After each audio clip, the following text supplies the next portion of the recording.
You're listening to Men of Abundance, episode 236 with Alexander Lowry. Today, amongst other things, we are talking about Wall Street stress and this thing we call work-life balance. Does it exist?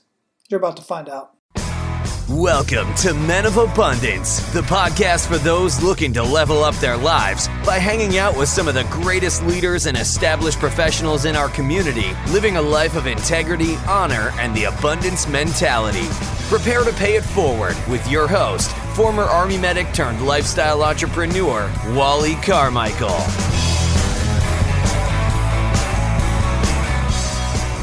What is going on, Men of Abundance? I am Wally Carmichael, your founder and host of the Men of Abundance podcast, the Pay It Forward community where we are proving to you that you can indeed live a life of abundance and prosperity in family, faith, finances, and fitness. And you can start doing that right now, today. Now, I am here in the flesh and living proof that you can live a life of abundance, regardless of where you are financially. But you have to get in the right mindset. But here's the thing, I did not want my story to be the only story and the only proof to you that you can live your life of abundance. That's why I bring on amazing guests like Alexander Lowry and many others that I've had conversations with. So make sure you go back, listen to past episodes, and find the subject that fits best into your life, and then exercise one of the most fundamental practices of living a life of abundance, and that is paying it forward. You know, you've heard information is power. It's not. Information is potential power. It's really only power once it's shared and acted on. So be abundant in your life today by paying it forward and sharing Men of Abundance with everyone in your circles. And I do mean everyone. Although the title of this show is Men of Abundance, almost 50% of the listeners are ladies. And right now, the last I checked, this show is downloaded in 63 countries around the world. And I would greatly appreciate it if you were to go to iTunes or whatever podcast player it is that you're listening to this on and leave a rating and review on that podcast player. Speaking of podcast players, I was actually at a meetup with all the podcasters here in Florida, or many of them here in Florida with Chris Kamizos, and one of the sponsors of the upcoming PodFest is the new podcast player called Himalaya. It's Himalaya. Look that up, download that onto your phone. It can be used on any type of phone out there, any of the smartphones. Himalaya is such a cool podcast player because you can actually leave comments on there like you can like on a blog or on a forum. And you can rate the podcast that you're listening to right there in Himalaya, and you can play it at certain speeds, whatever speed that you like best. I just love it. I'm loving it so far. I had been listening to the podcast player Overcast, which I like as well, but I really like Himalaya. I like the platform and I like the layout, and a lot of podcasters don't even know that their show is on this podcast player. I didn't know until I learned about it. Then I went and looked it up, and there was my show. So I subscribed to it, of course, and you can too. So download Himalaya and subscribe to Men of Abundance and all of your other favorite podcasts out there. And then I would love it if you left a comment on whichever episode you like best, or you can leave comments. That's the other cool thing. Most podcast players, you can only leave a rating and review for the overall show. But on Himalaya, you can leave comments on each individual episode. Freaking amazing. And it's a game changer, so go check it out. Now, today we're talking about the stresses of Wall Street and that type of environment, but put this into your own terms. Put this into your own life. Are you stressed out as a result of what you're doing that you would rather be doing something else? Rather, the job or whatever it is that you're doing isn't stressful in itself, but you know that you would like to be doing something different. That in itself is stressful, and prolonged stress causes many health issues. So you want to minimize the stress. Don't get me wrong, a certain level of stress is good. I put stress on my body when I work out. I certainly put some stress on my body when I went swimming in the pool this morning for the first time in a long time. In fact, I think the last time I really swam laps, well, it was last summer, quite frankly, but I'm getting into swimming laps again, and it put some stress on my body, to say the least. That kind of stress is good. However, prolonged unhealthy stress, especially from those who are workaholics, literally my wife was just telling me about a chef or a cook that she was watching on these cooking shows. She likes to watch all these shows about chefs and cooks and all this stuff, and this one guy was absolutely adamant about getting a Michelin star for the restaurant that he worked at, so much to the point that he lived in the restaurant so that he could make sure that he was on top of things at all times. It almost killed him because of the stress and the lack of sleep and just constant stress. Guys, you have to figure out ways to de-stress, whether it's go out in the woods, hang out with the guys, spend time with family. You have to unplug from your work and de-stress. And if your work is stressing you out on a regular basis, then it might be time to find some new work, like today's featured guest did. Our featured guest today is Alexander Lowry. Alexander is a professor of finance at Gordon College and leads the school's Master of Science in Financial Analysis program. In addition, he's a board director's member of fintech and financial services companies, which means he's transforming, accelerating, and advising businesses that students he's educating want to work for. Alexander brings an unusual bilingual perspective to the academic world, having spent 15 years in senior executive positions in international business and finance. He's a frequent speaker at gatherings of business leaders, corporate events, and academic conferences. His views are often cited in the media, including in the Wall Street Journal, New York Times, Forbes, Reuters, radio, and the major television networks. Men of Abundance, it is my pleasure to introduce you to Alexander Lowry. Alexander, how are you doing, man? What's going on? Oh, I'm pleased to be with you today. It's a pleasure. Absolutely. Where are you at in the world? Just outside of Boston. Outside of Boston. Have not been around those parts yet, man. But now that I'm out here living on the mainland again, and my wife just finished up with college, so we're ready to travel some more. Well, congratulations for your wife. That's a big milestone. And for me, I've been over here just for about a year and moved up from New York. So I will say the hardest part about being here is the sports teams. They're sort of enemy territory for me, and they're all really good. which doesn't make it any easier for you, I'm right. Sure. Absolutely. Well, that's good. That's good, man. So before we get too much into our conversation, I like to start out with an attitude of gratitude, man. What do you have to be grateful for today? Well, yesterday was, I have one daughter. She's my only child, and so she's clearly my favorite. Yesterday was her 11-month-old milestone, so we are thrilled. She is growing and thriving, and my wife and I know we are so blessed. Man, that is so exciting. I love when they're little like that. They're just soaking everything in and learning so much, and it's just amazing. And she's growing into her personality. Exactly, I'm sure. Yeah, absolutely. And expressing herself quite often, I'm sure. That's right. I love it, man. Well, congratulations to you guys. That's awesome. Thank you. So if you would, how would you describe yourself? So for me, I guess I would probably say I'm a reformed Wall Street guy. So I had worked in New York at JP Morgan for 4.5 years, and I'm sure we'll talk about more about this for the story, but it was time for a career transition and something different, and an opportunity came up to be here at Gordon College to be a professor of finance, to lead their new Master of Science Financial Analysis program, which is like an MBA. And the quality of life difference has been dramatic. So I got more time with my family. I got better work-life balance. I now have time to sit on some boards of some fintech and financial services companies. So I just feel like life has done some amazing twists and turns for me.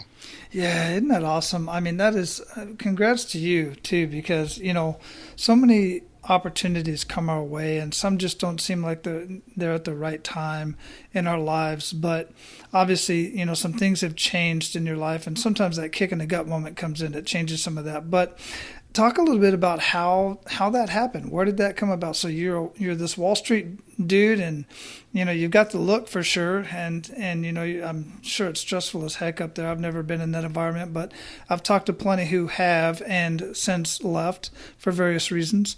But what was that like? How did that start? What was that transition like?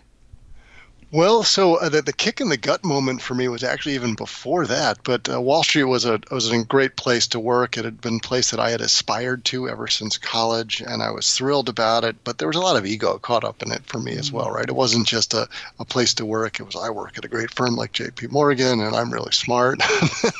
There's no need for that in the world, right? So in some places it's a proving ground, but you've got the uber type A personalities all trying to get past each other, and a lot of sharp elbows, and that's not always the easiest place to be spending your time.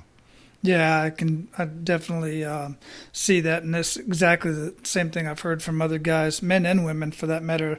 And quite frankly, I know based on the conversations I've had and people I personally know, it was really hard for the ladies in that environment. So let's get into that kick in the gut moment. It came before all of that, and how did that play a role in what you're doing now?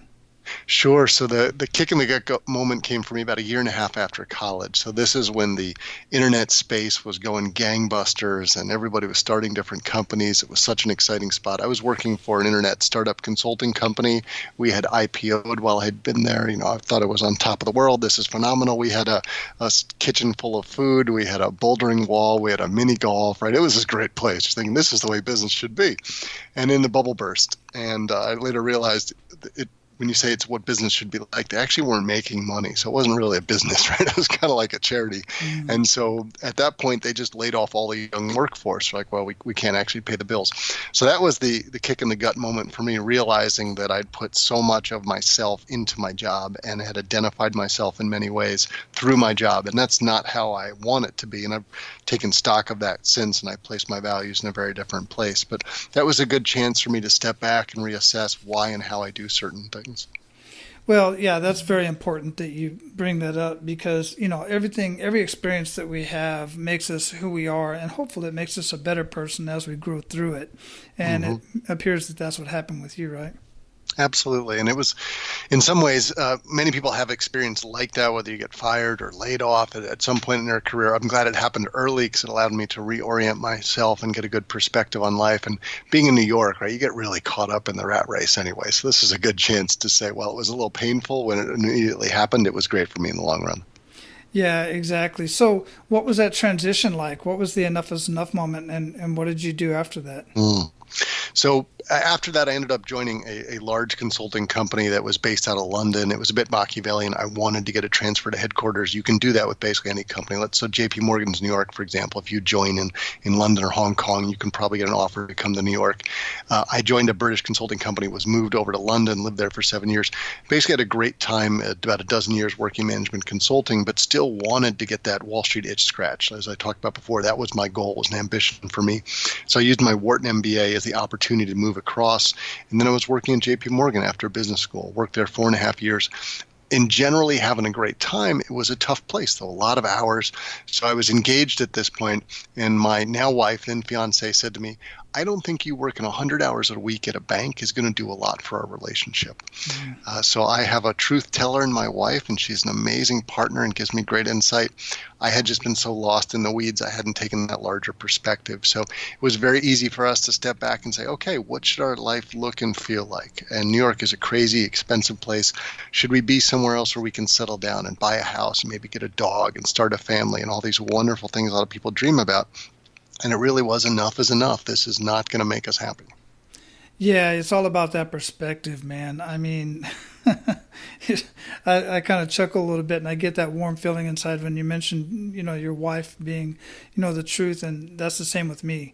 It's been that way for many years, and guys, some of you younger guys, because I know I went through it. I was all about work and all about I got to do what I got to do because I'm the provider and this is the way I'm going to do it.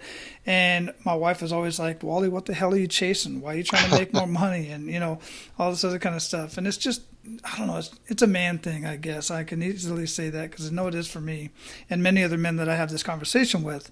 But, at some point we all grow up and our perspective changes and our priority changes. Society tells us we add value by being providers, right? And we take that on, and that's a lot of pressure to put on our shoulders. Yeah, it is. Hence the reason why there's so many suicides on Monday, because we take that and we don't really pay attention to what is really, really important. And listen, guys, we have to make money. We do have to provide. How you do that is not as important as it is that you just spend the time with the people that you're trying to provide for. Well, it's a great way you say that because the way I think about it now is I clearly earned more while I was on Wall Street, but I earn less, but I'm multiple times happier, right? Having quality of time at home, being with my wife and my child. And maybe there's also stages in life when you just come out of college versus once you're married, et cetera. And there's different seasons is the way I like to think of it. And there's different answers at different seasons. Right, absolutely. And I can't tell you the number of conversations I've had, and it's in the hundreds of conversations I've had with men and women who have stepped down on the income level and for a better quality of life. Lower income, better quality of life, much better quality of life. Money's great, but if that's all that's consuming your day and your night and your sleep and, just everything, then goodness, man, you'll figure it out. If you haven't figured it out yet, you'll figure it out at some point, I hope. That's my plan. Well, it's interesting. The person who runs the gym here at Gordon College, he and I were talking because when my first child was born, right, life gets upset. You don't have any control over your routine. And he was telling me, he's like, you got to come in and start working out and get back to health. I'm like, I don't have any time for that. He goes, if you can't take care of yourself, you can't take care of your family. You got to find time for this. And for me, that was just part of a larger perspective about how do you get some balance. I know we'll talk about this more later on, but it's stepping back and just like you said, reassessing what's important. Well, absolutely. I literally just had this conversation myself a week or so ago, and in one sentence, the individual said that working out, being physical, and I like to rephrase it to being physical because it's not necessarily about working out, it's more just about moving and being physical, is just as important as eating and breathing. And then in another sentence, he says, but I don't have time. Well, wait a minute. If it's just as important as eating and breathing and sleeping, then you find time for those three things. But if it's just as important, then you have to make the time for the movement as well to get physical. You just have to. It's got to be a part of your daily routine. Everything else is, breathing is passive. You just got to do it. But you can breathe on purpose as well. But you have to find time. You know what I'm saying? That's a great perspective. And one of the classes that I took at Wharton, one of the classes that is most popular at Wharton, I should say, is called Total Leadership. Stu teaches that. And he basically talks that there's 4 circles of life. And, the typical things people talk about, right? So you've got yourself, you've got your family, your community, and your work. But the key for him was if you think each of those is circles, if you can get them to overlap at all, you will become a happier person. And I think you touched on one of those there.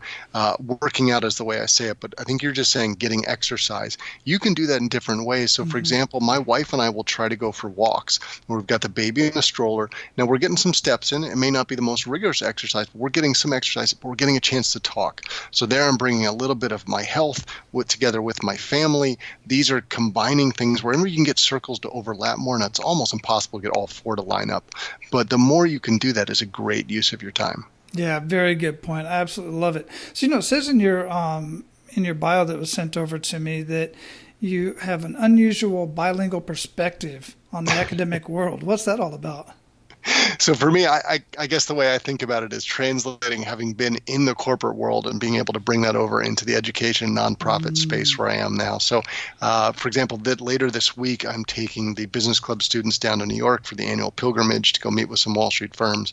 And it's a privilege for me to be able to use my networks to open doors to get them in and to educate and teach and train them up and help them translate and learn what's it like in the working world. How do I do that? How do I make that work? But also be able to bring it back in the context here of I work with a lot of wonderful academics in the ivory tower who've been in academia their whole life, brilliant people doing great work. But how do I bridge both of those worlds? Because as we know, educational institutions are under pressure. Like the costs are incredible, and how do you change the business model? So for me, it's working between both of those worlds. That is a really, really cool point that you bring that up. And guys, I want you to listen to what he's saying because I want you to think about what's going on in your world, what your background is. I have the opportunity, I was in the Army for 25 years. So, of course, I'm connected with a lot of veterans, and I know that whole world inside and out. I worked, everything from special ops to joint operations all over the world. And I bring that perspective to my business strategies and whatnot. But guys, what can you do? What is your background? And where you're making a transition and you can bring a different perspective into another world and even into your community. And like what Alexander's doing, I just think it's brilliant. And I'm glad that you brought that up. Well, I love the way you describe that. I think God has given everyone unique talents and skills, right? And we're all supposed to, people get worried about what's my niche? How do I find that? Where's my exact skill set? Let's take military guys like you were talking about. Huge respect for them. We have a lot of people in my family who went that route. And I will never forget in business school, the absolute best people in leadership, they were all the military guys, right? So they might not have had the great work experience, but companies were eager to hire them because, as a hiring manager, my thought was, and this is not the standard approach, my view is I only need two things. I need intelligence and passion. If you have those, I can train you to do anything. Now, most people, I'm going to say this not the nicest way, are a little bit lazy as hiring managers. They want someone who's been there and done it before because it's plug and play and they can go on with the rest of their job. That's not a good experience for anybody. You're not going to keep somebody if they've done it before. People want to grow and develop. Military guys are a great example. Let's say you finished, maybe you went to West Point and you finished that and you've done your time and now you're ready to transition over. Grad school is a typical way they do that. For people to hire them, they've got to be able to look past, well, you've never done it before, but so what? I have the leadership abilities. They're going to make a tremendous opportunity for your company as I grow and develop. And I think it's just as you said, how do you translate that over so the person on the other side of the table can really fully get it? Yeah, absolutely. That's one of the biggest transition challenges that a lot of military have is figuring out how to transition the terminology in the military and what they did in the military into the civilian life. And that is one of the biggest challenges that they have. And you bring up a very good point as far as the military is concerned, because even I went to one organization, I had never worked in a medical center before. I'd always been in a field organization, infantry, special ops, something like that. And now I'm in a medical center, and one of my bosses, the sergeant major, says, well, have you ever been a training NCO before in an operations? And I said, well, no, but there's many things I've never done before that I was successful at. Just put me in there and I'll figure it out, and I'm sure somebody will train me, somebody that's been there before me. And that's the whole, every 3, 6, 8 years in the military, you're moving on to a different organization, a different job, and so on and so forth. So it's absolutely a perfect transition. But there's many other vocations out there that do the same thing in similar ways. So, and I love what you said about the hiring process, because people do get lazy, and I've done hiring as well for various positions, and I always want to. I never really want to look at the guy just because that's what they've done for the last 10 years. Maybe they weren't successful. Maybe that's why they're moving on to another organization. Sure. You just don't know. I want somebody fresh and new, man. Well, maybe if we can just stick on this theme for a second, because I think this is really powerful, and I'm sure a lot of the people who listen probably have a military background as well, is realizing that people in the civilian workforce who've never served have a tough time understanding some of the stuff you've done. For example, one resume I looked at to hire, this person moved on every 3 to 6 months. He's moved to a different unit. And we stepped back and we thought, well, we don't know if this guy's the absolute superstar, so he's getting fast-tracked towards general status, or whether he's a problem and he gets shipped around. And we couldn't tell till we interviewed him. But we can't necessarily figure out that terminology well. So my recommendation, and this goes for anybody, whether you're military or not, when you're in a hiring position, you're going for an interview, realize it has absolutely nothing to do with you. This is not about you. It's about the person on the other side of the table. It's about the hiring manager. They have a problem and they need you to solve it. If you can show them how you solve the problem, you will get the job. And there's basically 3 things you can do. You can make the company money, save the company money, or make the boss's job easier, or some combination of them. If you can figure out what their pain point is and talk to that, now you've got a really interested audience. Yeah, and guys, that takes research. That takes work, because I've said this, I've read many books on the whole idea of, finding your dream job and all this other kind of stuff. If you're unemployed, first off, that's your full-time job, is doing research on the companies that you want to work for so that you can add value to them. And if it's, you have a job, then obviously it's your part-time job. But it takes work to do that. And that's excellent that you brought that up.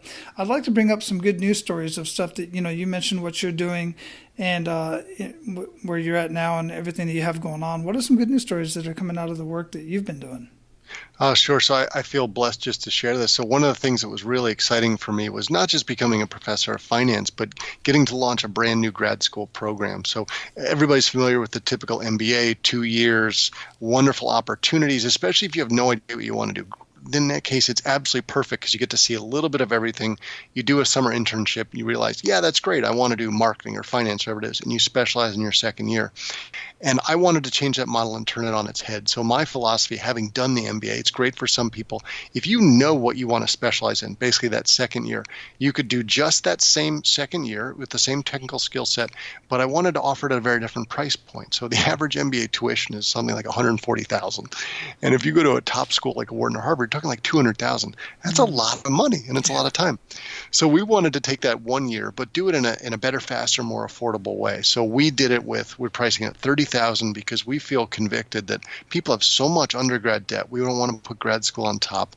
And also where we are is Boston is the finance hub. Right after New York, Boston has the number of finance jobs. So we feel like we have this access that we want to be able to put people out into and share. So we've actually also seen statistics over the last couple of weeks that over the last 4 years, MBA applications have been dropping off a cliff. But we thought the top schools were immune to it. But this year, they've also fallen off as well. So I think there's beginning to be a recognition among especially a lot of the younger people that this is a big opportunity cost to go and do something like that. So I'm excited to be able to offer something different in that space. That's really cool. I really, really dig that because I'm a self-learner, and I like to get these courses from people that are doing what I want to do type of thing. If they offer a course or they have a book, and I love learning that way, and I love hiring them as coaches and mentors and whatnot, and getting my knowledge that way. I have a bachelor's in business administration. I didn't go on to the MBA because for me personally, first off, I could have paid for it. I had the military, but I gave it off to my wife so she could finish her degree. But talk a little bit more about that. One of the things I want to bring up is I read an article recently, and I saw a conversation, I think it was on Twitter, maybe it was on LinkedIn, talking about how the MBA, the enrollments have drastically dropped. And what are your thoughts on that? Because one of the things I was thinking, well, does it have anything to do with, and I want to get political here at all, but one of the things I was considering is it because we're not having people coming from, what do we call them, exchange students or something like that, coming from other countries that are coming into these programs, or is it just because of the return on investment? So it's a couple factors and we talk about the importance of them, but one of the factors you mentioned is visa situation. There's a little bit more tenuous in the U.S. at the moment. It's not as clear, so that is impacting some internationals deciding whether they want to come. That's a fact. Another fact is where we are in the economic cycle. So we can argue about when it's going to change, and it's inevitable that will change, and I think very bad times are going to follow. When things are going well, people often say, I don't need to go to grad school right now. I'm making good money. Things are okay. When you lose your job, when the economy goes south, that's when people think, maybe I'll go hide in grad school for a couple of years. So where we are in the cycle is part of it. And there's also just a big change of we recognize that the millennials, the younger generation, wants to do things differently. They want a different experience. They're willing to move to lesser cities where it costs less to live in, right? They're very sticker conscious, sensitive. They also feel like 2 years is a big ask of my time. I'm trying to experience life. So I think it's a combination of things. That's a very good point. Yeah, I get that. And that makes sense with the millennials as well, because I see time and time again, it's a YouTube generation.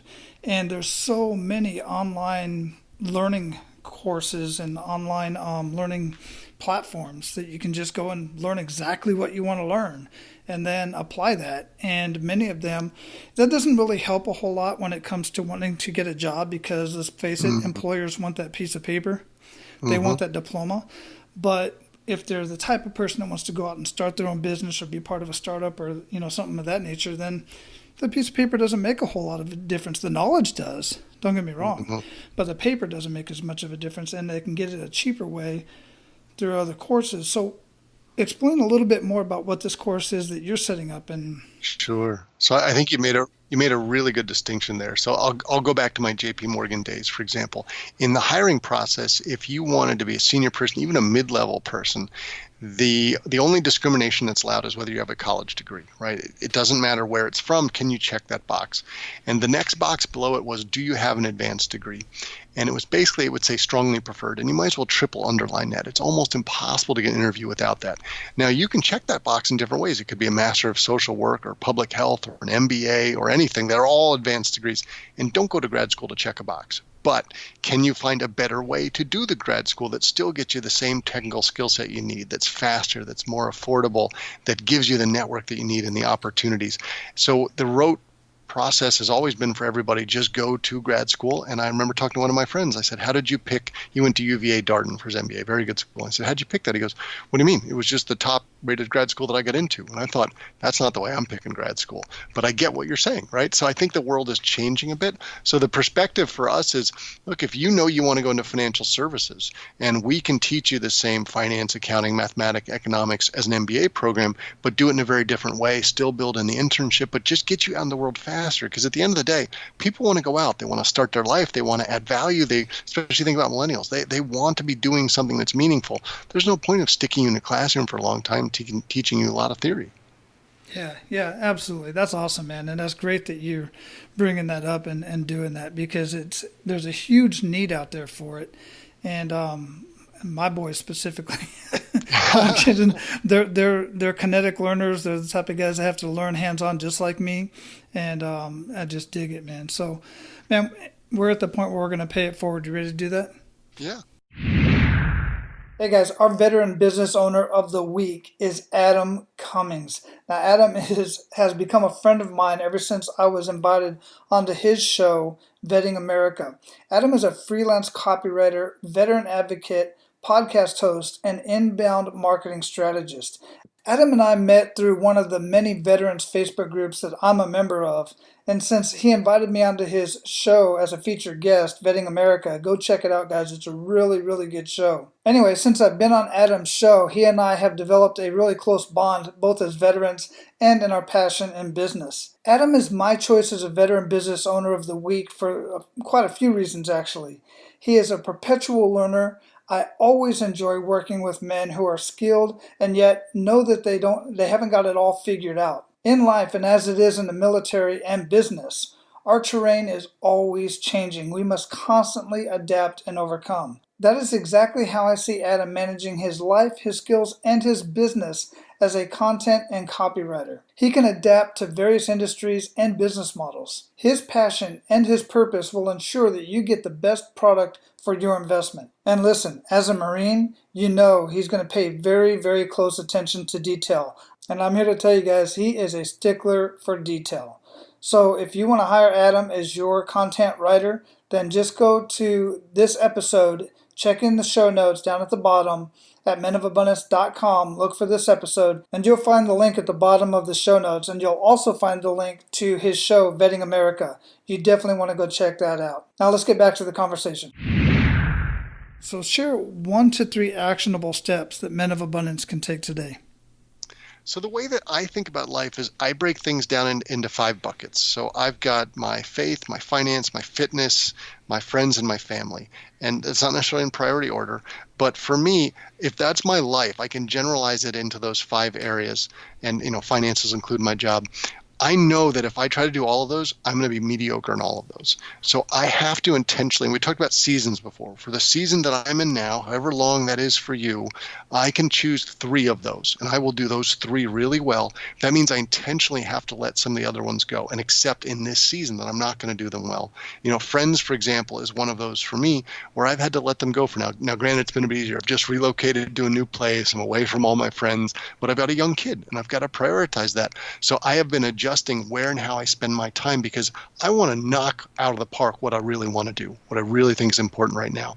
If I try to do it all, I've learned I can't do it. Are you going to give up sleep? We've already talked about how your health is important. Everything else is going to suffer. So for me, pick which ones you want to do for now and you reassess as life changes. Very, very good points. And that's what I always say, about living your life of abundance and family, faith, finances, and fitness. And I call it a counterbalance. I got that from the book, The One Thing by Jay Papasan and Gary Keller. Jay was one of my guests early on in this show.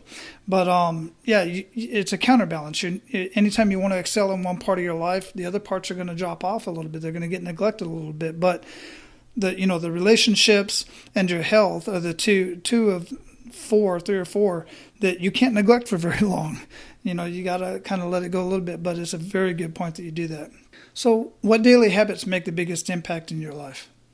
So for me, I'm a very task-oriented person. My wife would tell you I love to have projects. I love to get stuff done.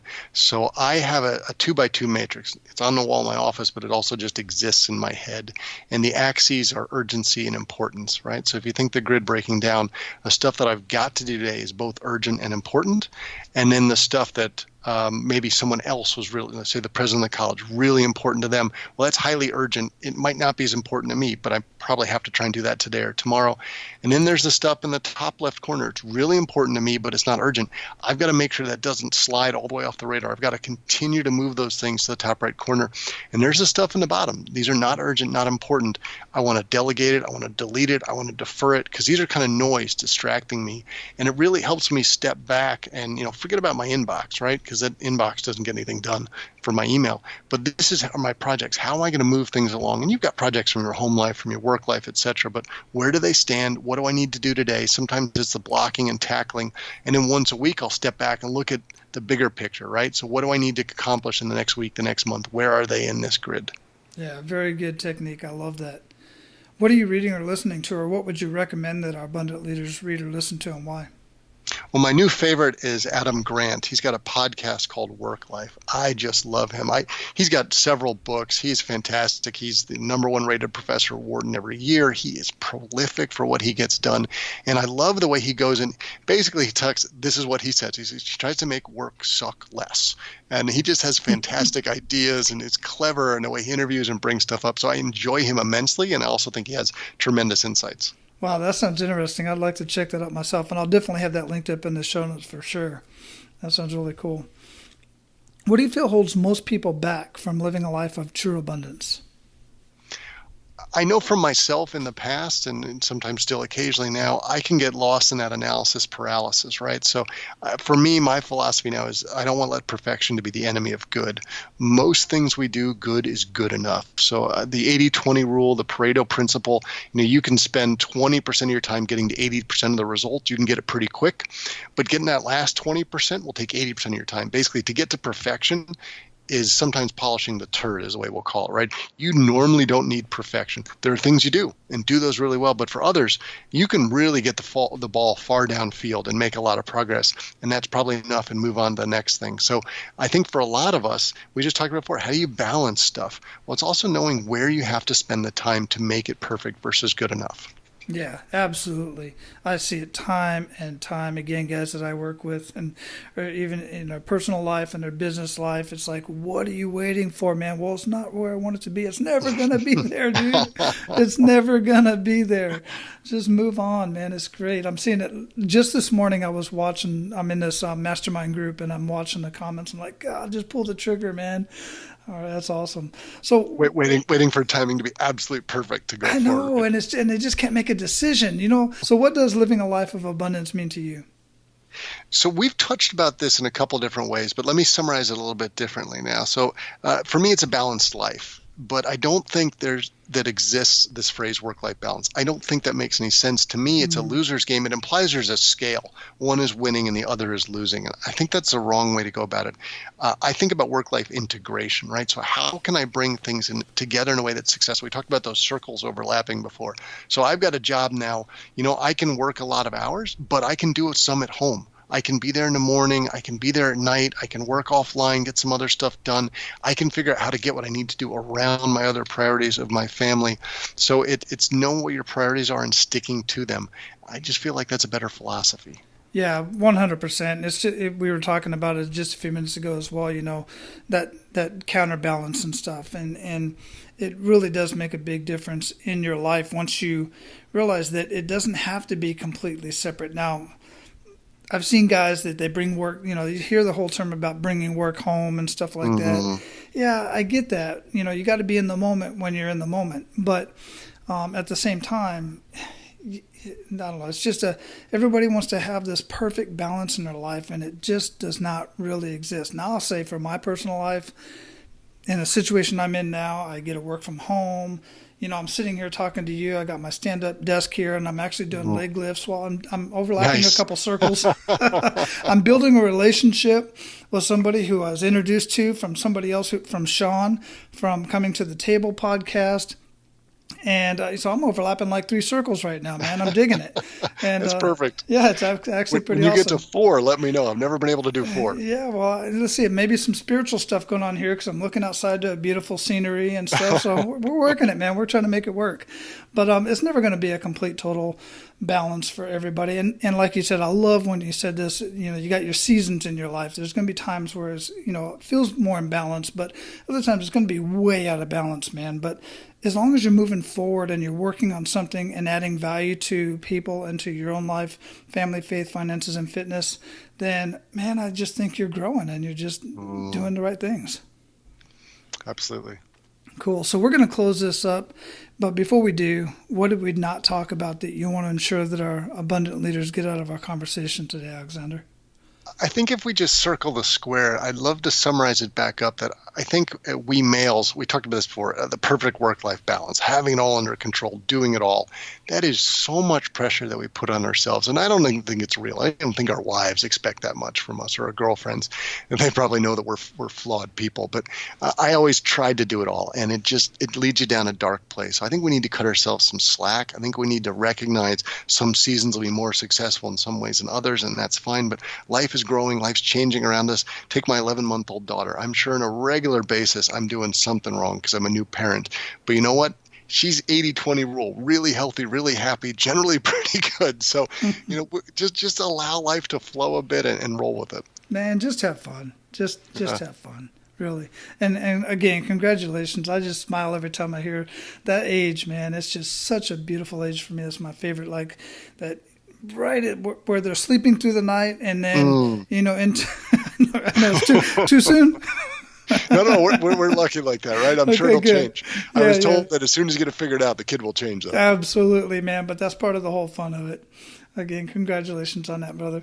It's been a great conversation. I dig what you're doing. And, man, just go out and live your life of abundance and keep paying it forward because it's just making a huge difference. I know it is. Well, Wally, I appreciate time to chat with you and your audience today. It's been a pleasure. Absolutely. Thanks. All right, guys, whether you got anything out of that conversation or not, I encourage you to share it with others because you never know who it's going to touch and influence. Now, your action step today is to take inventory of your stress level. Take inventory of the things that are stressing you out in your life and seeing if you can remedy that, take a break from it, or completely eliminate it from your lifestyle. I can go on about story after story and all the data that proves that high levels of unhealthy stress in many cases are directly linked to ailments such as cancer and other debilitating diseases. You can prevent this, guys. You can prevent this by taking inventory of the stress in your life and eliminating or at least reducing that stress or getting a break from it. Now, go out, live your life of abundance, and guys, make sure to pay it forward. That's all for today, Abundance Leaders. For more about our guests and the powerful information we shared with you today, be sure to sign up for our mailing list at menofabundance.com. We appreciate your time and look forward to hanging out with you on our next episode. So until then, be sure to pay it forward and live your life of abundance.